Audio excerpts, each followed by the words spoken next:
আজি বনাইছিলোঁ সৰিয়হৰ সৈতে পাভো মাছৰ চৰচৰি। ৰাতিপুৱাই তৰকাৰীখন বনোৱাৰ কাৰণে বৰ লৰালৰি হ'ল যে সেয়েহে ভিডিঅ'টো ষ্টেপ বাই ষ্টেপ নহ'লে দেই। প্ৰথমতে মাছকেইজনী চাফা কৰি ভালদৰে ফ্ৰাই কৰি ল'লোঁ। আমাৰ ঘৰত মাছ বৰ কৰকৰীয়াকৈ ভাজি খায়, লাগিলে সেয়া তৰকাৰীয়ে হওক বা ফ্ৰাইয়েই হওক।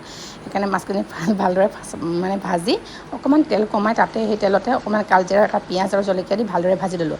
তাৰপাছত দিলোঁ পিচি ৰখা সৰিয়হৰ পেষ্টটো। আৰু সৰিয়হৰ পেষ্টটোত মই ৰাতিয়ে এমুঠি সৰিয়হ তিয়াই ৰাখিছিলোঁ, 3টা কাজু, 4 ফুটা নহৰু আৰু 3টা জলকীয়া দিছিলোঁ। এতিয়া তাতে দিলোঁ জোখ অনুসৰি হালধি, ভালদৰে লৰাই লৈ তাতে দিছোঁ এতিয়া এটা পিচি ৰখা বিলাহী।